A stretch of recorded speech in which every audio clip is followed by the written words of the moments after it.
Kalau Tuhan tidak beserta hidup seseorang, orang-orang benar mulai meninggalkan orang itu. Itu juga sebuah tanda awal, tanda dini, itu waker alarm clockmu. Kalau itu terjadi, cepat berbalik. Jikalau mulai orang-orang benar menghilang dari hidupmu, itu tanda bahaya sekali.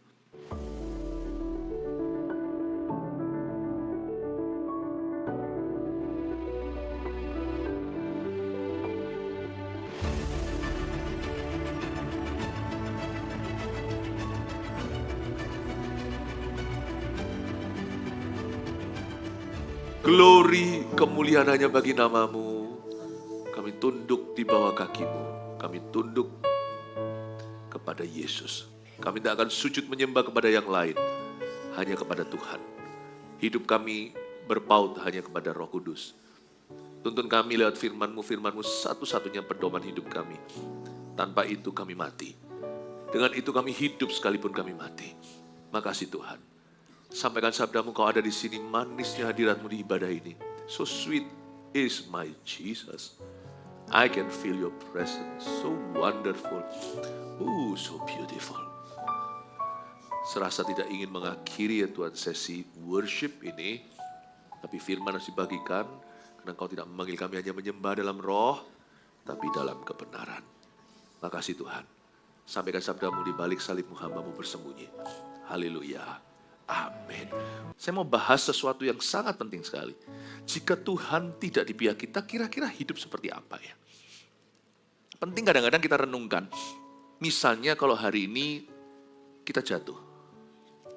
Akankah hidup sama? Keluarga di zaman Edan. Segala sesuatu dihalalkan. Misalnya kalau terjadi perselingkuhan dalam satu keluarga. Kira-kira gimana ya anak-anakmu? Ini bukanlah imajinasi yang negatif, tapi kadang-kadang perlu kita pikirkan. Matang-matang. Dosa itu harus pikir 7 kali 70 kali sebelum Anda melangkah pertama. Dan itu pun jangan melangkah pada akhirnya. Kalau Tuhan jangan mikir, jangan pikirkan. Saya selalu punya pendapat prinsip begini. Kalau itu bukan Tuhan, saya uji mati-matian. Tapi karena saya tahu Tuhan itu terbukti. Kalau Tuhan bicara, saya nggak perlu mendengar firman Tuhan 2 kali, firman yang sama. Saya langsung melangkah. Karena kepada Tuhan saya berikan kepercayaan saya. Nah, kalau Anda dan saya mau berbuat salah, mengambil keputusan yang bodoh misalnya, mikirkan. Orang mau bunuh diri. Mikir dulu, kira-kira ginilah renungannya bahasa sehari-hari. Ya kalau mati lalu lenyap. Lah mati kalau melek di sana. Gimana? 1 detik mati di sini, ambil nomor sendiri, Tuhan gak memanggil. Di sana Tuhan berkata, loh kok kamu di sini? Aku belum memanggilmu. Siapa yang suruh kamu kemari? Kalau Tuhan tolak gimana? Bisakah Anda pergi ke Amerika tanpa visa? Tiba-tiba muncul? Jangankan. Kalau airlines atau pesawat yang Anda naik itu pesawat yang betul, Anda kan ditanya langsung oleh ground staff. Gak jauh-jauh, langsung di Balikpapan, langsung dari Jakarta. Mana visanya? Jangankan sampai sana, terbang pun kagak. Nah tiba-tiba Anda muncul di gerbang sorga. Tok, tok, tok. Dia bilang, aku tidak memanggilmu, enyahlah kau hamba yang jahat. Aku tidak memanggilmu. Jangan kau harapkan, Tuhan berkata, baik sekali perbuatanmu, bunuh diri gak baik tuh. Nah kita gak mikir apa neraka itu misalnya dikatakan di situ ada kertak gigi. Bukan kertak dan gigi. Ada kertak gigi, berarti kan sakit sekali kan. Berarti kita semua gak ompong di situ. Nggak di situ, kita sih nggak ke sana, kita sih nggak ke sana. Ngomong kanan kirinya, aku nggak ke sana, aku ke sorga.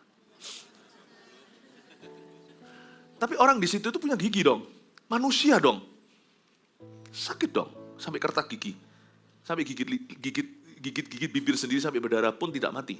Mau cari mati pun, mau cari maut nggak ada lagi. Udah kematian kedua lautan api.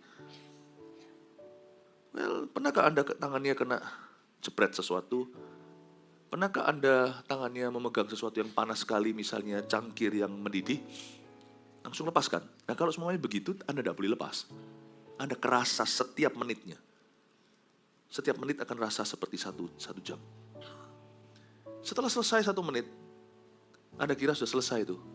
1 jam kemudian akan masih terus terasa begitu. Tapi nggak bisa lepas tangan. Lalu habis itu satu jam kemudian Anda kira, kapan aku bisa legawa? 1 hari. 1 hari Anda gila, kira ini Selasa seperti sudah selama-lamanya, kapan aku keluar dari sini? 1 tahun lagi. 1 tahun Anda kira lama banget, 1 abad, 10 tahun. Setelah itu 10 tahun, 1 century atau 100 tahun. 100 tahun Anda kira aku pasti keluar setelah ini, baru mulai. Masih ada 1 miliar tahun ke depan. 1 miliar tahun Anda kira kapan pasti Tuhan akan berubah pikiran. Sakit bukan main kertak gigi. Anda bahkan nggak bisa ngomong apa-apa lagi. 1 miliar tahun, just the beginning. Itu baru pemanasan. Mikir dulu kan. Jika seorang binasa, apa yang terjadi? Karena kita nggak mikir. Kita menyembah Tuhan itu jangan hanya dengan roh, dengan kekuatan, dengan akal budi pula. Kalau mikir gitu, nggak mungkin Anda mau seorang yang Anda kasih binasa. Nggak mungkin Anda mau. Anda tidak akan takut dikucilkan karena Anda memeluk agama Kristen. Anda tidak akan takut. Kalau Anda tahu Yesus jalan keselamatan, tidak main-main. Agama tidak menyelamatkanmu. Berbuat saleh tidak mempan. Dapatkah Anda masuk ke surga dan masuk ke rumah orang berkata, aku orang baik, aku tidak kenal.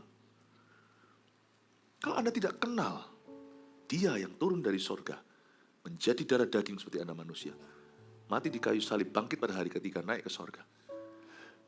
Jika kita binasa, jika orang itu binasa gimana? Kalau Anda pikirkan sungguh-sungguh konsekuensinya, mungkin kita tidak akan ngawur, kita akan berani.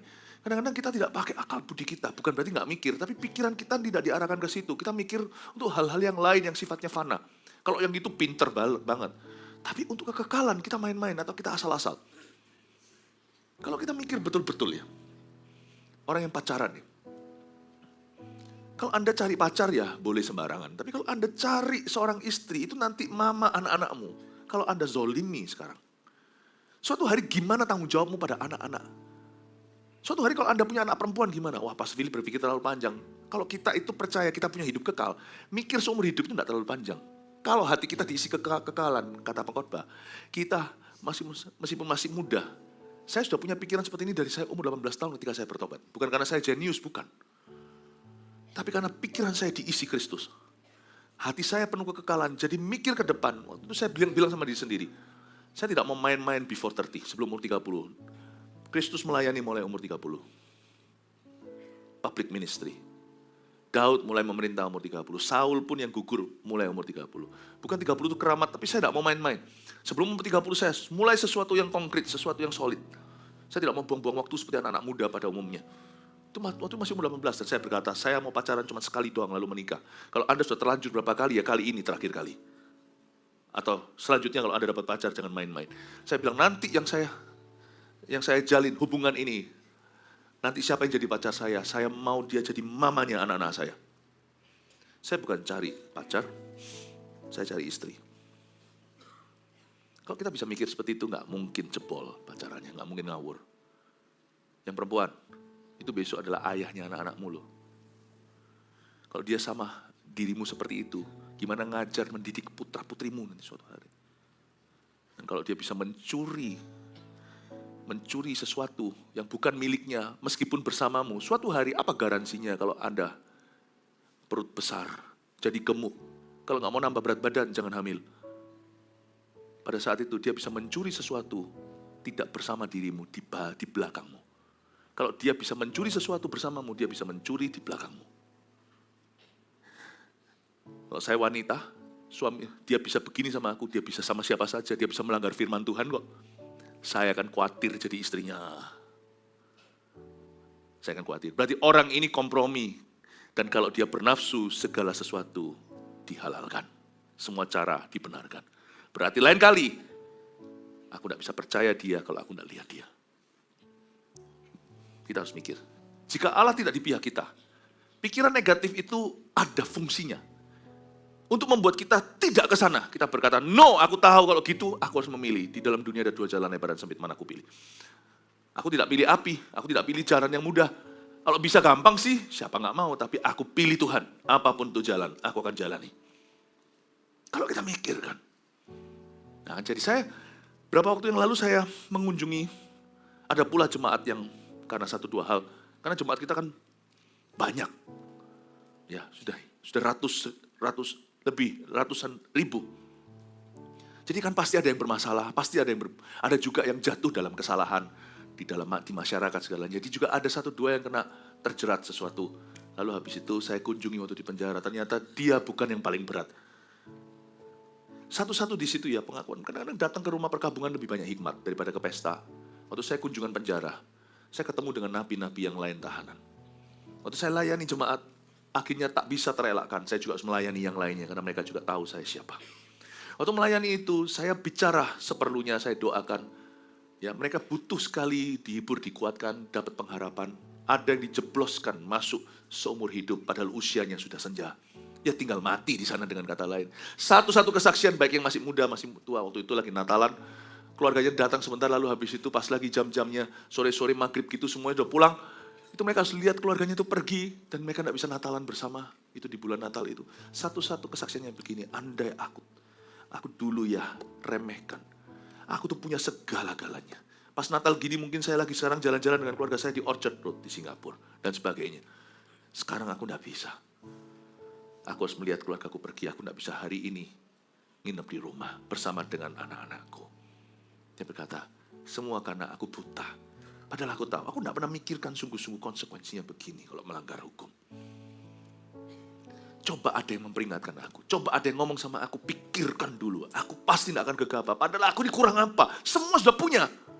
Cuman hanya rasa kurang terus. Mesti nambah. Kalau bisa, ingin mencapai gunung berikutnya. Akhirnya jatuh ke dalam jurang. Tidak bisa keluar seumur hidupku. Satu-satu pengakuannya gitu. Kalau dia sudah ngomong begitu, saya diam. Karena waktu itu kesaksian diizinkan giliran. Yang ini kesaksian. Satu-satu akhirnya ngomongnya seperti itu, sengilu itu. Membuat saya, di sana itu saya nggak banyak bicara. Kami-kami yang datang, itulah saatnya kami diam. Dan belajar mendengarkan. Biar mereka dengarkan suara hati mereka sendiri. Itu tidak boleh dikomentari. Saya diam aja, saya dengarkan. Malah saya belajar banyak. Andai kita mikirkan kalau Tuhan tidak di pihak kita. Atau kalau hidup kita teruskan dalam kesalahan. Apa konsekuensinya? Kita pasti hentikan. Ada orang yang mengancam, misalnya aku tidak mau pelayanan. Coba pikirkan. Kalau Anda tidak pelayanan, siapa butuh siapa? Kita kalau nggak pelayanan itu, pelayanan yang butuh kita. Pelayanan tanpa kita sebentar lagi ganti orang. Atau kita yang butuh pelayanan. Anakmu gimana? Anak-anak kita gimana? Keluarga kita gimana? As for me and my house, kata Yosua, aku dan keluarga aku, kami akan melayani Tuhan. Gimana kira-kira? Sudah nggak ada lagi kekompakan dalam ministry. Masing-masing sudah sendiri-sendiri. Cinta si cinta, harmonis si harmonis sekarang. Tapi nanti kena terpa oleh badai dunia. Tidak punya covenant Tuhan. Tidak punya perjanjian dengan Tuhan dalam pelayanan. Kadang-kadang kita itu nggak hati-hati, asal bunyi. Dan sampai Tuhan mengabulkan keinginan kita akan menjadi orang yang paling kasihan di seluruh dunia. Bapak Ibu Saudara, sebelum saya sampaikan sebuah cerita tentang di perjanjian lama, saya ngomong heart to heart dulu, head to head with you. Hidup itu perlu mikir, tapi mikir yang perlu. Overthinking itu bukan mikir, itu terjebak dalam satu pikiran, yaitu khawatir. Orang bilang overthinker itu bukan pemikir, malah dia nggak bisa mikir hal-hal lain. Cuman fear atau takut-takut melulu, khawatir-khawatir. Kalau yang gituan ya, obatnya sederhana. Sebelum kita pakai firman, pakai common sense dulu, pakai pengetahuan umum dulu. Tahukah riset membuktikan bahwa sebagian besar yang kau takutkan tak terjadi.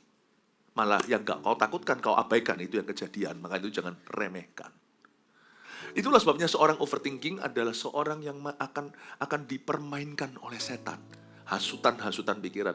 Sebenarnya sebagian besar yang kau pikiran takutkan, yang kau pikirkan terus ini gila gini gimana, kalau begitu gimana, nanti if jika itu nggak terjadi semua. Malah justru gara-gara itu kita nggak memperhatikan ini justru yang krusial sekali, ini yang penting sekali. Overthinking itu membuatmu buta terhadap real thinking.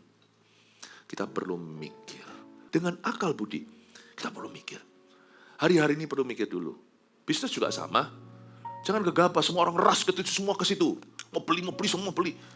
Tenang, diam. Ketahuilah aku Tuhan. Kata Tuhan Yesus. Wah, semua begini-begini. Mikir dulu. Ya, tidak semua harus dipikirkan. Kalau itu sudah jelas, jalan, melangkah. Mikir terus nggak akan pernah. Ayo jadi CGL, sudah semuanya set, semuanya siap. Suami istri sudah sepakat, ya nggak pernah akan melakukan. Kadang-kadang cara berenang terbaik adalah setelah belajar semua teorinya. Begini ya, nafasnya diangkatlah semua, cara terbaik adalah dorong orang itu ke dalam air. Saya nggak sarankan, oke? Kalau dia nggak tahu teorinya. Mau teori nyetir semua gimana mau ambil SIM kalau dia nggak pernah pegang setirnya dan tancap gasnya. Meskipun ada remnya, di situ ada setir ganda. Kan itu kan mentornya. Tapi kalau dia tidak benar-benar mengemudikan mobil itu, dia nggak akan belajar. Cara saya waktu kecil diajari papa saya renang adalah papa saya jagoan renang. Papa saya dulu waktu kecil renangnya itu di sungai yang ada putaran airnya, pusarannya itu papa saya itu di situ belajar renang. Jadi anaknya ini mau diajari renang itu, wah, papa saya mau belajar renang. Gimana? Saya anak yang kedua, harus gini. Saya tanya terus lama-lama papa saya tanya selama-lamanya kapan dia belajar renang. Saya diangkat.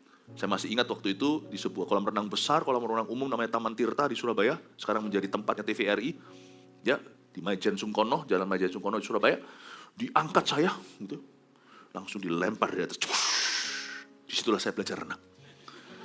Dicemplungin papa dari tangan di atas kepala seperti ini, masukin, langsung renanglah saya. Semua gaya, mulai dengan gaya batu dulu. Lalu setelah itu gaya oktopus. Kalah. Tapi papa saya selalu lihat di situ, nggak mungkin saya tenggelam. Ada apa-apa dia angkat. Tapi Anda tidak akan belajar kalau Anda tidak dilempar. Mikir terus kapan melangkah, kapan melayani, kapan MSC, kapan baptis. Mau baptis tapi Tuhan udah datang. Tapi sudah mati dulu. Nggak akan pernah ready. Aku mau dibaptis tapi gini, nanti aku nggak siap, nanti boleh ini, nggak boleh ini. Tambah banyak pertanyaan. Ngerti balance-nya Bapak Ibu, tetapi tetap pada dasarnya kita mesti mikir, kalau Tuhan tidak beserta kita, kira-kira hidup kita gimana? Jangan main-main dengan hidup hanya sekali. Masa muda hanya sekali, masa tua juga hanya sekali. Masa tua cuma sekali, Anda tidak muda lagi. Mari kita lihat sekarang sebuah cerita tentang Samuel. Ini tentang Samuel dan Saul, oke? Kita lihat 1 Samuel pasal 13, ayat 15-22. Nggak panjang kok, ya. Ini cerita tentang Saul, Yonatan, dan semuanya.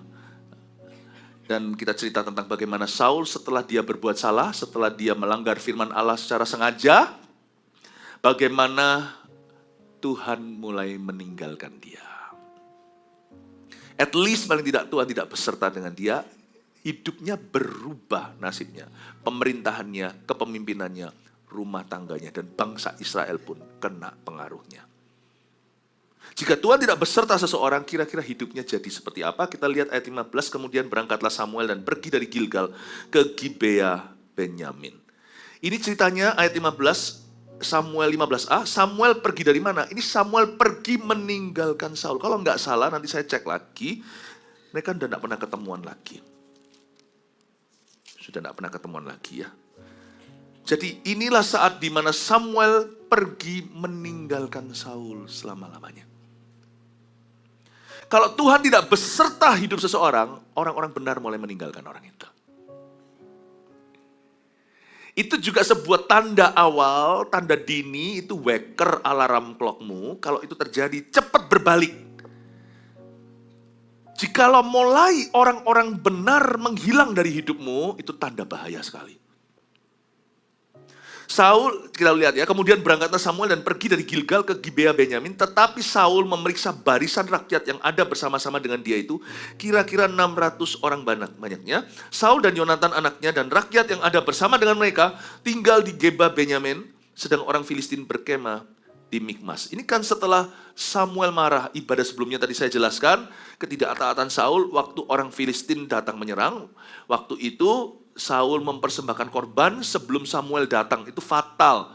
Saul merasa dirinya berhak, dia main pendeta-pendetaan, padahal dia itu tidak dipanggil sebagai hamba Tuhan, sebagai raja, bukan sebagai rohaniawan, sebagai raja yang takut akan Tuhan, tapi dia mau jadi lebih, menjadi sesuatu yang Tuhan tidak pilih.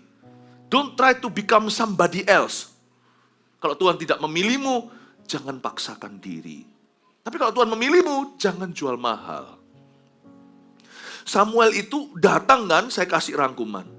Marah, apa-apain kamu? Ya kan rakyat maksa, begini begitu alasannya. Samuel berkata, kamu dosa, Kamu bodoh, kamu tidak ikut perintah Tuhan, sekarang kerajaanmu tidak akan tetap. Tuhan merobek kerajaan itu dan memberikannya, memilih seseorang yang berkenan di hati Tuhan. Dia menubuatkan Daud. Oke? Nah, di ayat 15 yang kita baca itu, kemudian setelah tadi semua cerita itu, kemudian setelah semua drama tadi, kemudian berangkatlah Samuel, pergi dia dari Gilgal dan ke Gibea Benyamin.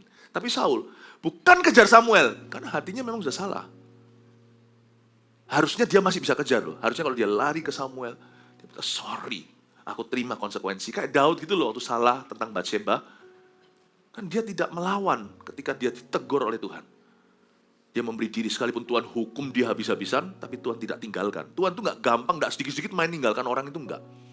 Tapi Saul tuh memang mengeraskan hatinya. Dan Saul bukannya datang ke Samuel berkata, sorry lah. Pernah sekali Samuel nanti juga akan, Samuel itu pernah sekali ditahan sama Saul. Robek sampai jubahnya. Ini saya rasa nanti akan ketemu lagi, nanti saya cek lagi ya, saya lupa. Tapi pokoknya ini hari-hari di mana Saul membangkang. Ada satu waktu nanti Samuel pergi beneran, tidak pernah kembali, mereka nggak pernah ketemuan lagi. Nanti Saul kangen sama Samuel, tapi caranya salah, dia panggil ahli nujum. Kaget dia, malah justru dia mau panggil arwah, malah ditegur lewat pengalaman itu. Tuhan sudah meninggalkanmu, there's nothing you can do. Kamu tidak bisa berbuat apa-apa. Tapi dari cerita ini saya memetik sesuatu, saya ajak Anda untuk merenungkan sesuatu, kalau hidup orang sudah nggak disertai Tuhan. Padahal sebenarnya kalau dia nggak disertai, baru saja dihukum, dimarahi. Harusnya dia kembali dan kata sorry. Mana ada sih orang tua, meskipun kita ini manusia jahat, kalau anak kita salah, lalu dia datang nangis dan berkata, aku siap terima konsekuensinya. Masa kita nggak akan terima meskipun kita tetap memberi konsekuensi? Kalau kita orang tua baik, kita nggak akan simpan rotan, supaya anak itu belajar. Jangan-jangan dikit-dikit karena dia nangis, langsung dia bebas hukuman. Nanti lain kali dia tahu bagaimana memanipulasi, pakai air mata buaya. Sebagai orang tua kita tetap harus memberikan konsekuensinya. Bukan untuk menghukum anak, tapi untuk mendidiknya. Mana ada sih orang tua yang akan akhirnya membuang anaknya, lempar dia, atau jadikan dia yatim piatu, taruh di panti, di mana. Padahal orang tuanya ada, hanya karena dia buat salah. Tuhan tuh nggak diam-diam merta-merta langsung habis itu meninggalkan seseorang. Tuhan tuh nggak begitu. Saul ini udah terlalu soalnya. Dia nggak cari, harusnya di titik ini dia pergi ke Samuel dan berkata, sorry. Aku siap terima konsekuensi, maafkan aku salah. Malah justru, tahu nggak dia pergi kemana? Dia pergi ke tentara. Memeriksa barisan rakyat yang ada bersama dengan dia itu kira-kira 600 orang banyaknya. Orang udah disertai Tuhan ya, dia pasti cari yang lain-lainnya sebagai pegangan. Bukan Tuhan lagi, bukan firman, bukan kebenaran. Dan orang-orang benar sudah bukan lagi jadi andalan bagi dia. Dia lebih taruh harapan pada orang-orang fasik. Dia lebih taruh percaya pada perkara-perkara yang kelihatan. Bukannya dia kejar Samuel kayak, malah dia periksa barisan rakyat. Kira-kira 600 orang banyaknya. Tapi ini pun suatu testament, adalah sebuah kesaksian. Dulu, kalau Anda baca beberapa pasal sebelumnya, rakyat yang bersama dengan Saul itu, baru berapa ayat sebelumnya, itu ada 3.000. Sekarang tinggal 600. 600 itu berarti seperlimanya, 20%. You see, kenapa 2.400 orang meninggalkan Samuel? Bukan karena mereka nggak loyal. Justru ini orang-orang yang loyal pada Tuhan. Bisa dikatakan, ketika kita itu tidak disertai, hidup kita mulai jauh dari Tuhan, orang-orang benar mulai tidak di-welcome dalam hidup kita. Dengan otomatisnya seperti minyak dan air tidak bisa menyatu. Harusnya itu sendiri menjadi sebuah templakan, menjadi sebuah teguran bagi Saul. You see, kamu dulu punya 3.000 orang-orang yang siap perang. Orang-orang benar. Sekarang tinggal 2.000, tinggal 600 orang. Ini sebuah cerita bagaimana orang hidup tidak disertai Tuhan. Jumlah-jumlah baik dalam hidupnya mulai down. Jumlah-jumlah baik. Kita itu juga punya loh lab testnya sorga. Kalau saya, masalah di trigliserid, kolesterol oke. Ya, misalnya kalau kita lihat, kalau mau tahu itu sehat, LDL, HDL ya kan? Ya, anak-anak muda nggak ngerti nih, kalian masih ada anak-anak, apalagi anak-anak Gen Z ya, Gen E ya, nggak paham, 6-7. Ya, tapi kalau sudah mulai berusia kan mesti harus tes kan. Selalu gini, kolesterol baiknya itu naik, kolesterol buruknya itu turun. Selalu ada angka-angka yang bisa menjadi measurement atau bisa menjadi sebuah signal. Di dalam hidup kita juga ada angka-angka Tuhan. Kalau enggak, kan enggak akan ada yang namanya kitab bilangan. Angka-angka Tuhan yang perlu diperhatikan di lab tesnya Tuhan Yesus dalam hidup ini, tes kesehatan rohani kita. Lihat coba, orang benar semakin banyak di hidupmu atau orang fasik? Bukan berarti kita hanya bergaul sama orang Kristen, namanya orang kerja di luar sana, Anda buka toko atau depot gitu, masa orang makan ditanya Kristen enggak? Mana KTP-nya? Ya siapapun, bukan. Tapi orang-orang yang menjadi pasangan sepadan denganmu, ini bukan soal jodoh saja. Ini bicara tentang orang-orang yang menjadi tempat percaya bagimu. Coba Anda lihat, orang-orang sekeliling Anda itu semua orang kepahitan enggak? Anda justru masuk dalam barisan kepahitan atau gosiper enggak? Kristen atau bukan nomor 2, saya bicara soal fasik atau orang benar. Ya, orang Kristen yang benar atau orang Kristen-Kristenan. Coba Anda lihat, angka ini bertambah yang mana? Orang-orang benar atau orang-orang fasik yang bertambah? Dia dulu punya 3.600 sisanya, angkanya down. Coba Anda lihat, jika Tuhan tidak sertai seseorang, jika Tuhan tidak di pihak kita, orang-orang benar mulai akan meninggalkan kita. Ketika orang-orang benar mulai diangkat dari hidupmu, itu tanda bahaya. Tapi, kalau kita mau hidup benar sama Tuhan, orang-orang yang salah di hidup kita, yang merombak kita, meruntuhkan, itu satu-satu diangkat. Ada ayatnya kan di Yesaya. Lihat, anak-anakmu datang dari jauh, digendong dari selatan, utara, dan sebagainya. Lihat, aku menyuruh orang yang membangunmu datang, bahkan raja-raja pun akan menjadi inangmu. Tapi lihat, orang-orang yang meruntuhkanmu, merombakmu, kata merombak itu bukan renovasi, orang yang mengamburadulkan kamu, itu akan satu-satu meninggalkanmu. Bukan berarti kita hanya seputar orang Kristen doang, enggak. Tapi lihat ya, orang-orang yang gak benar sama Anda, sendirinya, dengan sendirinya gak kerasan. Waktu saya terima Tuhan, 30 sekian tahun lalu, tahun 1992, teman saya yang gangster, orang Hong Kong meninggalkan saya. Teman saya yang ajak saya bolos sekolah, saya gak sebut namanya, orang Taiwan, itu meninggalkan saya. Teman saya orang Korea, yang bagaimana-gimana, meninggalkan saya. Kamu gak fun lagi. Bukan saya meninggalkan mereka, saya tidak mau ganti teman. Tapi mereka meninggalkan saya. Karena saya Kristen. Jangan sedih, jangan kau ratapi. Kalau orang-orang yang salah dalam hidupmu, yang merombakmu tadi itu diangkat atau disingkirkan oleh Tuhan. Bukan kita yang menyingkirkan teman lo ya. Tapi karena kita bertahan pada Tuhan, otomatis tidak bisa. Ultimatum tidak bisa. Aku pilih Yesus atau aku pilih mereka.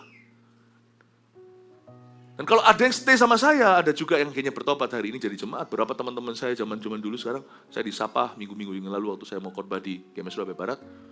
Kamu ingat ini? Iya, dulu sama saya berantem. Waktu saya belum bertobat. Tapi ketika saya bertobat hari ini satu-satu sudah jadi jemaat.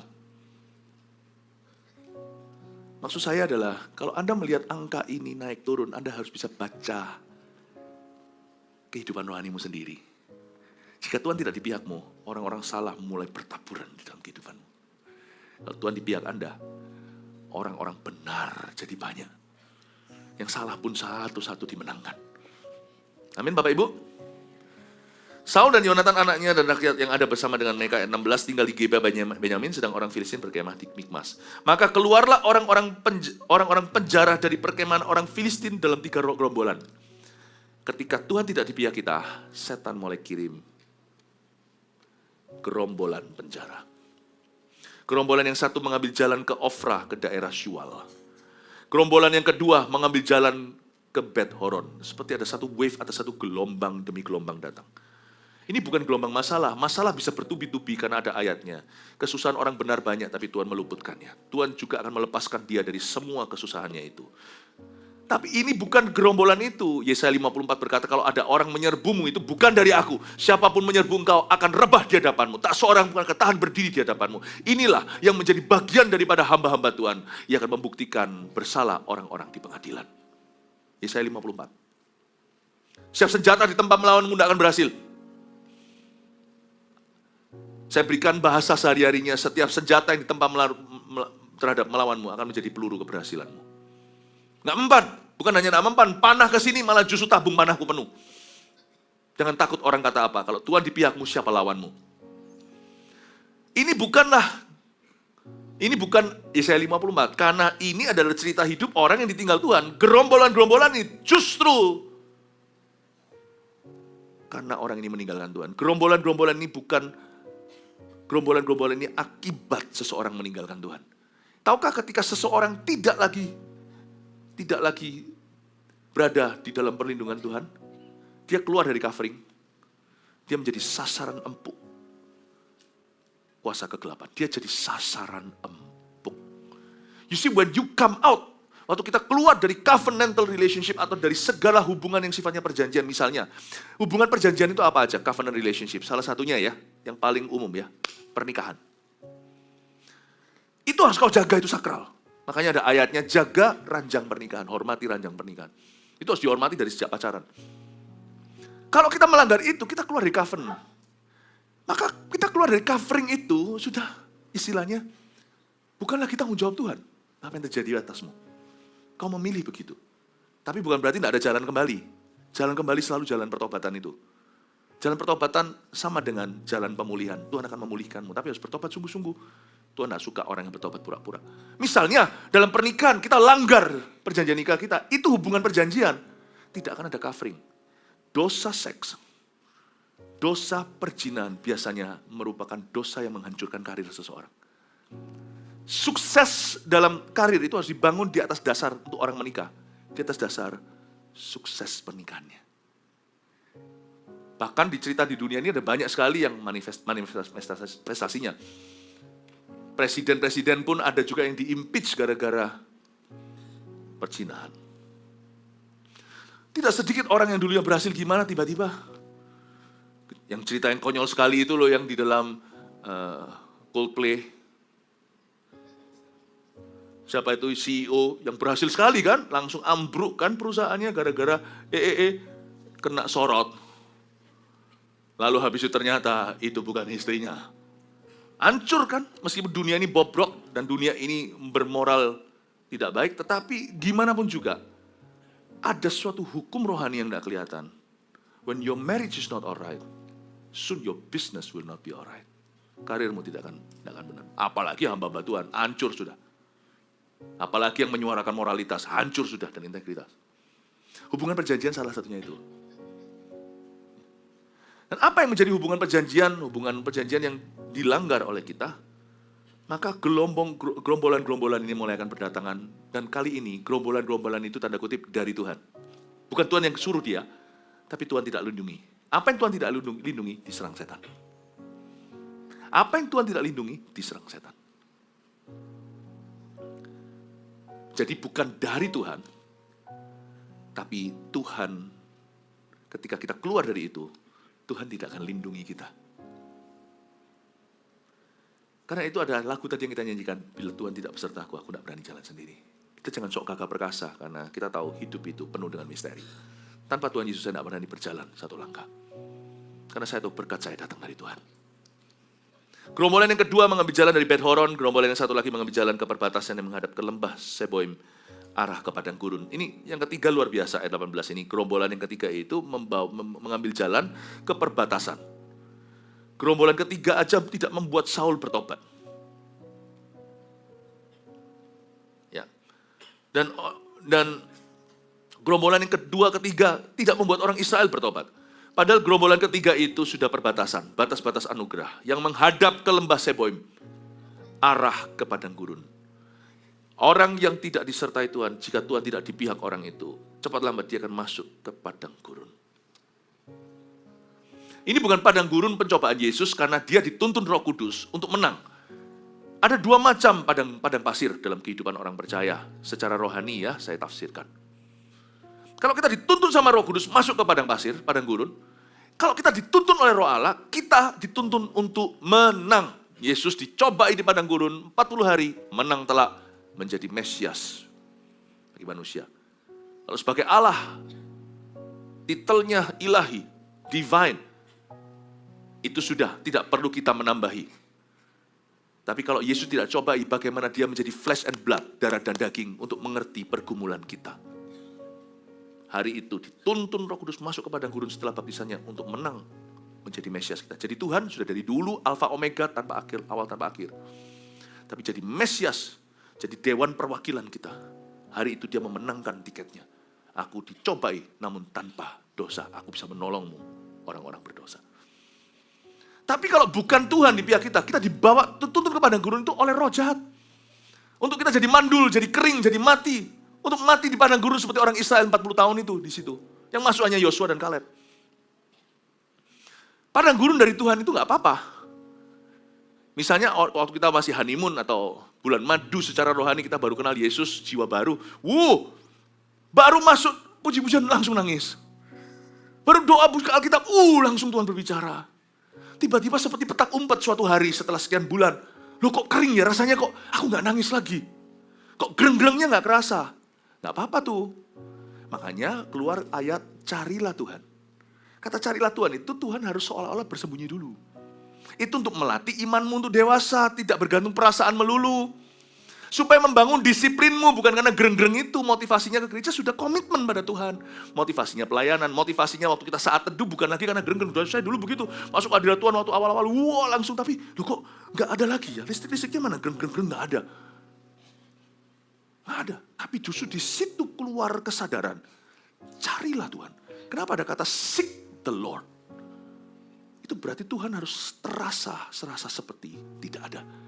Untuk kita dewasa. Anak itu waktu kecil mamanya gak kelihatan. Pergi gitu batita, nangis dia. Nah kalau kita mau 20, mama keluar dari kamar, mama gak ada kan, keterlaluan.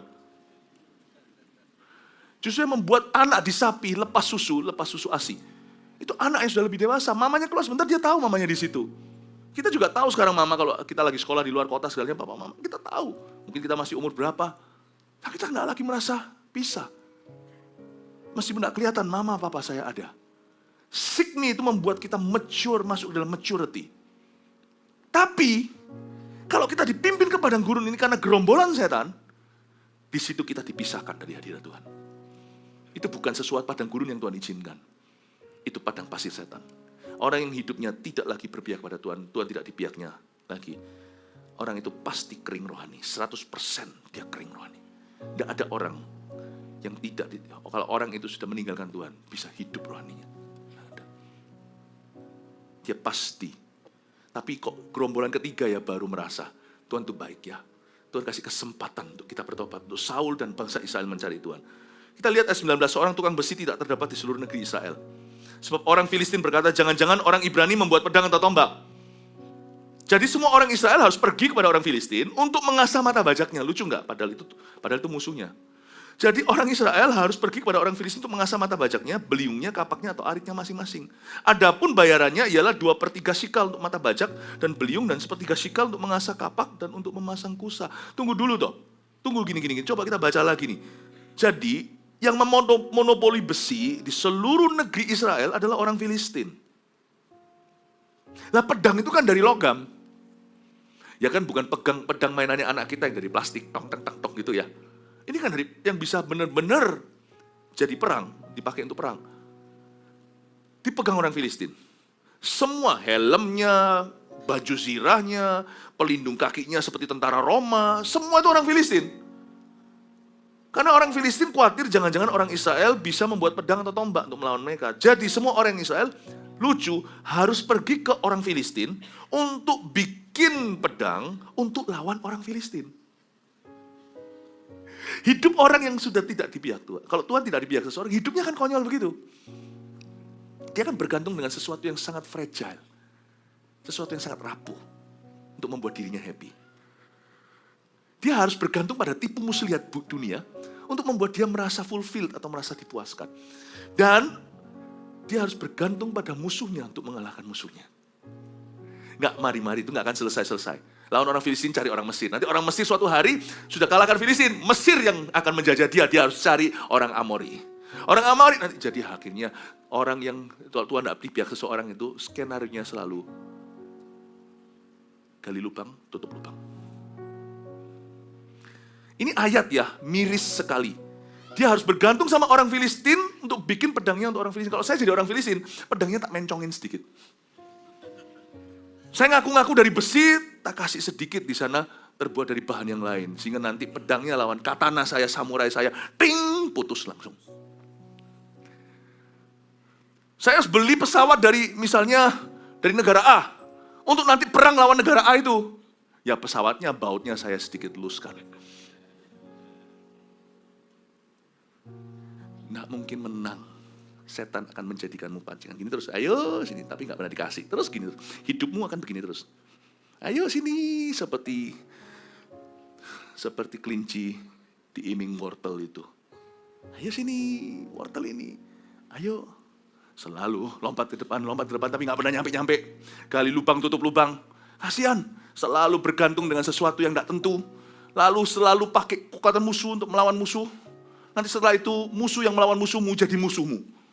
Setelah itu kau harus cari lagi musuh yang baru untuk melawan musuhmu. Dan musuh yang baru itu nanti akan melawan musuh barumu dan dia akan menjadi musuh lamamu. Paham maksud saya? Enggak ya, renungkan pelan-pelan. Jika Allah tidak di pihakmu, begitulah hidupmu nanti. Muter-muter di padang gurun. Namanya lingkaran setan. Dipermainkan sama kehidupan. Tidak mengalami Kanaan. Tidak masuk ke rencana Tuhan. Jika Tuhan tidak pihakmu, makanya ada kata, jika Tuhan tidak membangun rumah, sia-sialah. Sungguhan hidupmu akan disia-siakan. Sekali lagi mirisnya adalah mahal banget bikinnya. Adapun bayarannya ayat 21 ialah 2/3 sikal untuk mata bajak dan beliung. Dan 1/3 sikal untuk mengasah kapak dan untuk memasang kusa. If you don't pay the price of obedience, you shall pay the price of your disobedience. Kalau kita tidak membayar harga ketaatan, sebenarnya harga ketaatan kita itu nggak seberapa loh. Kalau kita bayar harga ya misalnya ya, orang yang menikah ya setia loyal pada pasangannya, itu sebenarnya harga dibayar bukan untuk Tuhan loh. Emangnya Tuhan itu dapat cashback atau kita bisa, Tuhan itu dapat sesuatu gitu dari itu? Yang happy kan kita. Tuhan nggak tambah happy, nggak kurang happy. Tuhan sedih aja kalau lihat anak-anaknya berdosa, tapi Tuhan tetap Tuhan. Kalau sampai suami istri misalnya firman Tuhan 10 perintah Allah jangan berzina, itu untuk siapa? Memang tubuh kita adalah bait Allah, memang Roh Kudus bedanya kita bisa dukakan dia, senangkan. Tapi sebenarnya yang alami langsung pernikahan itu kan kita. Kalau nggak selingkuh, jangan selingkuh itu jangan diartikan, oh Tuhan ambil kebebasan saya. Bukan, supaya pernikahanmu harmonis dan bahagia. Nanti anak-anakmu akan merasakannya. Rumah tanggamu nggak seperti neraka. Mana ada rumah tangga yang bisa tetap baik kalau sumpama ada pihak ketiga. Sekalipun dihalalkan, boleh pun, mana ada perempuan yang normal-normalnya ingin dimadu. Come on lah. Gak ada. Kalau bisa milih dari sisi kewanitaan, gak akan mau dia. Kalau waras. Kalau Tuhan bilang jangan berzina, itu artinya I want you to have the happiest family. Keluarga yang paling utuh. Kalau kita bayar harga sama Tuhan, itu balik ke kita. Bukan ke Tuhan. Tuhan dimuliakan, Tuhan disenangkan, tetapi kita yang merasakan benefitnya. Tuhan tuh gak makan apa-apa dari kita, Tuhan tuh gak butuh apa-apa dari manusia. Kalau Tuhan memberi perintah, it's for your good. Karena Tuhan tahu spare part kita ini Tuhan yang buat. Jadi Tuhan tahu untuk produk ini, yaitu manusia ini yang mempan, perzinahan tidak akan membuat hidup mereka itu bahagia atau utuh.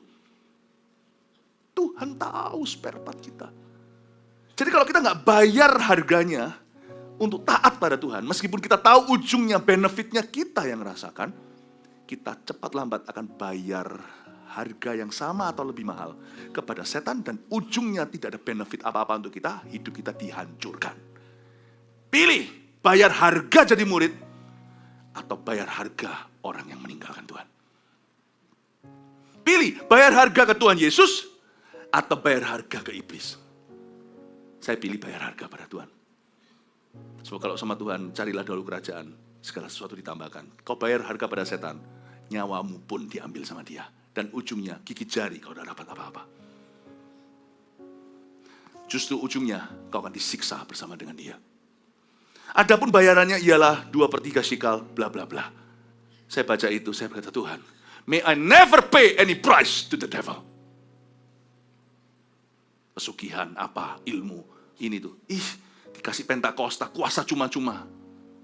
Kita bisa meminum racun ular tidak mati, jangan dilakukan secara harafiah ya. Tapi istilahnya kalau orang memberitakan Injil di ladang misi, dilindungi secara supranatural, diracuni pun Tuhan akan lindungi. Istilahnya gitulah. Kita dikasih kuasa cuma-cuma, orang cari kuasa lewat cara-cara kuasa gelap. Harganya aduh. Kalau Tuhan lah berkat Tuhan yang menjadikan kaya susah payah tidak menambahinya. Aduh yang pakai semua macam kuasa gelap, okultisme, ini itu, tumbalnya itu loh. Mana ada sesuatu tuh free sama setan?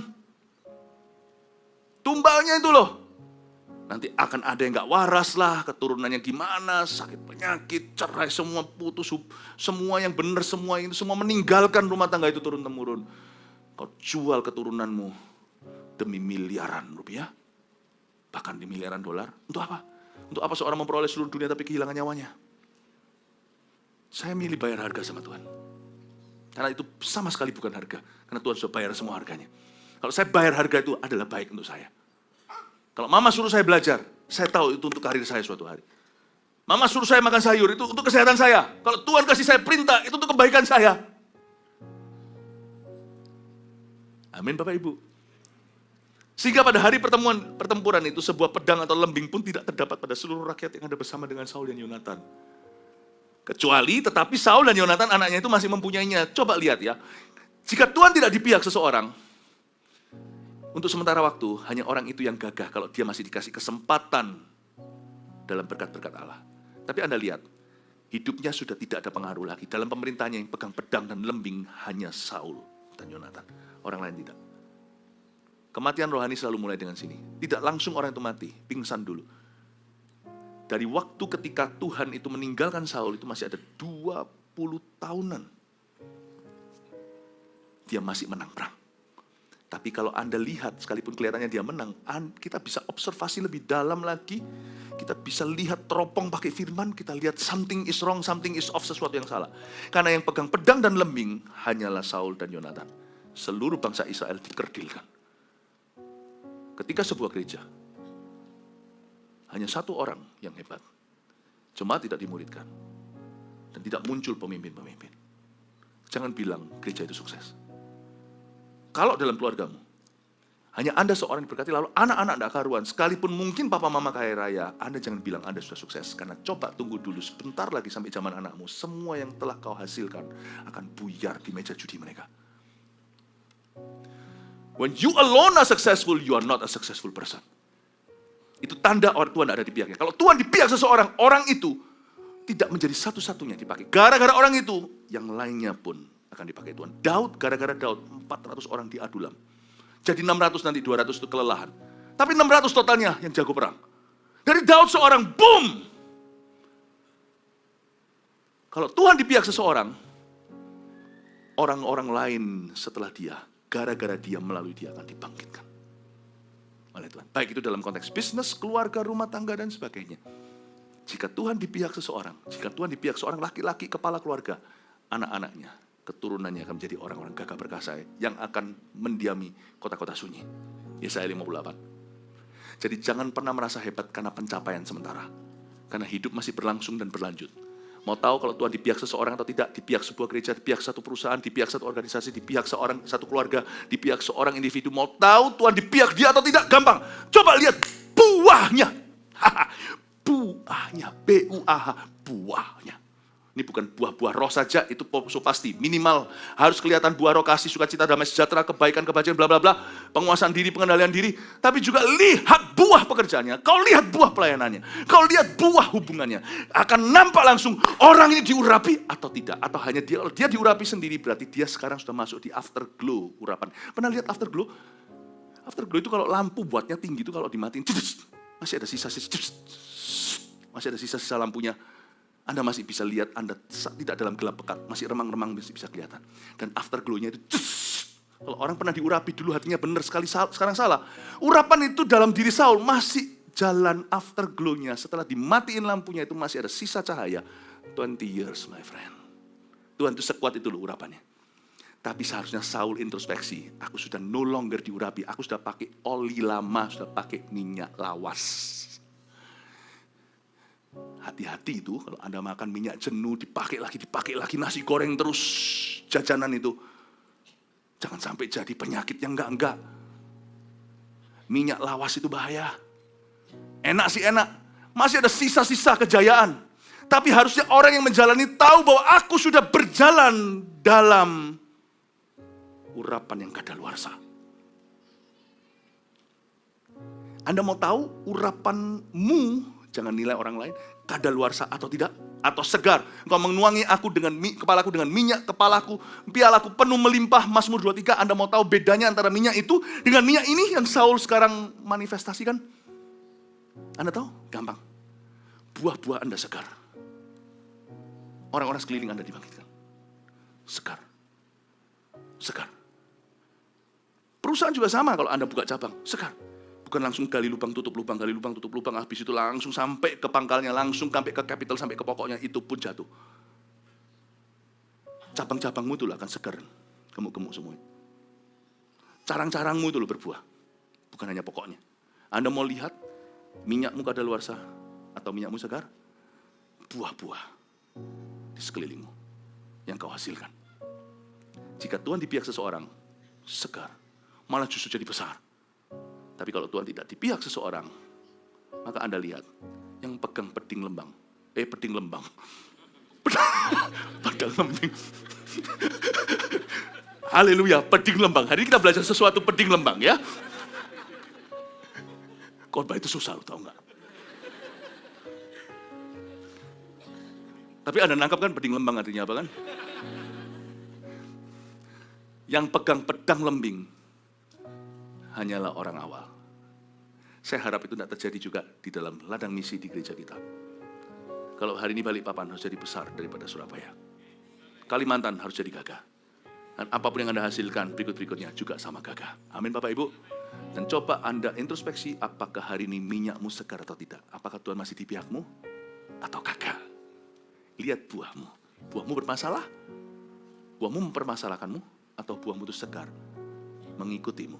Dan justru jadi lebih besar, lebih dipakai oleh Tuhan. Mari kita berdoa di dalam nama Yesus agar kita semua semakin diurapi di hari-hari ke depan. Tuhan Yesus memberkati. Mari semua kita yang sudah mengerti apa artinya peding dan lembang, kita bangkit berdiri dalam hadirat Tuhan.